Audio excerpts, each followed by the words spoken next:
Welcome to Entertainment, the channel with the most deceptive name in all of YouTube. Today we'll be looking at 5 fights that never should have taken place and never should have been sanctioned. These fighters were so untrained and unqualified that they never should have been allowed to step inside the octagon or the ring because they could potentially end up getting seriously injured. I still don't understand how they could actually allow this to happen. There should be a clause where the ref could just step in and stop the fight if he believes that either fighter sucks way too much to be in there. If you happen to enjoy this video, please give it a like and subscribe down below. Also make sure to turn on those notifications. Let's get right into it. First, we started with this guy named Brian Sutherland. He wasn't supposed to be fighting this night, but since his opponent's Kenny Rainford's original dance partner was removed from the card for unknown reasons, they had to find a replacement, and that was Sutherland, making his pro debut.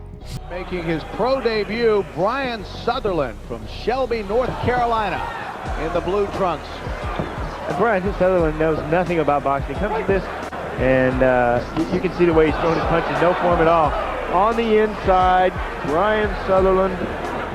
Rainford mentioned that he wasn't taking this opponent lightly, but his trainer had seen Sutherland shadow sparring in his corner and realized that he was really bad. So he told him that the faster that he got him out of there, the better.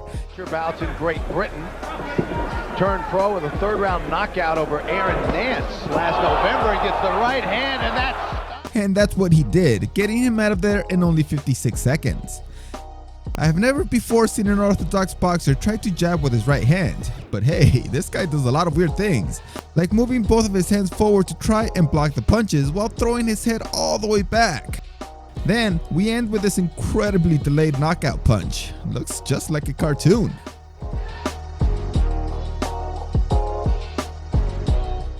Now we have the boxing fight between Tony Moscow, who was a more legitimate boxer than his opponent, who was making his pro debut.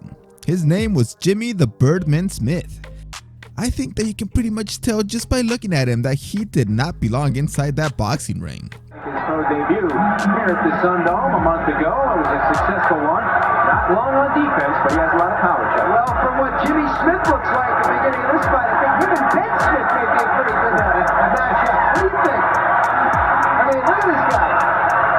This is bizarre stuff. Almost looks like a rock and sock and roll. Tony Moscow ended the fight in just 22 seconds.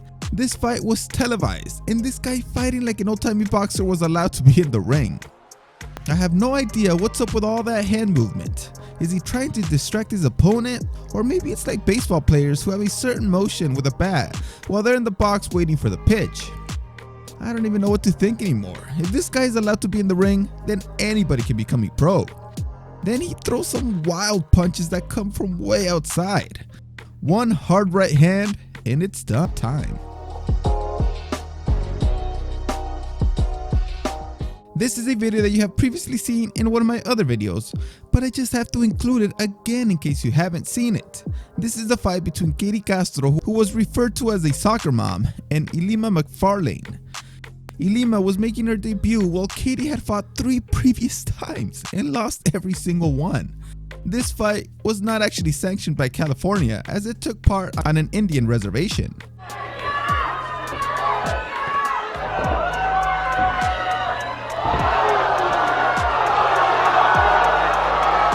Everyone who sees this video is shocked to see Katie in there at all, since she doesn't know how to fight, and the promoter XFS stated that she is actually a street fighter and is far from being a soccer mom, but as you can see in the video, that is hard to believe.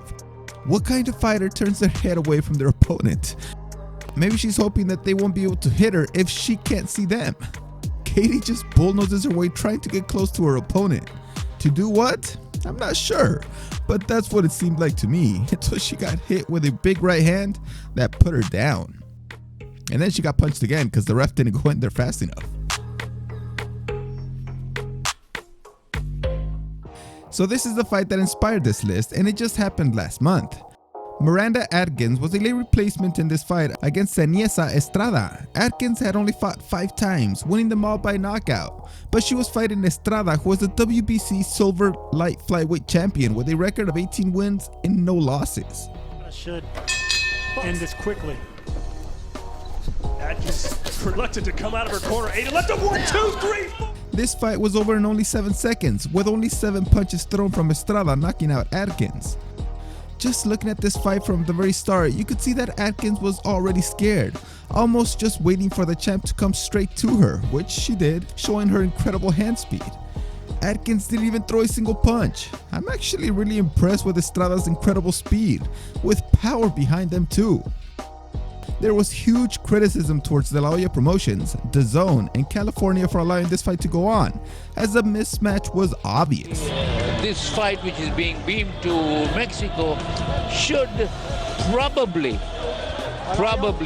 help him a little in his political campaign if you don't know your boxing. Ganun nga, he majored in law. Well guys, what do you think? Would you have stepped in to stop these fights before the first punch was ever thrown, just by seeing their horrible stances and movement? I would have stopped at least 4 of these fights right off the bat. Thanks for watching this video. See you next time.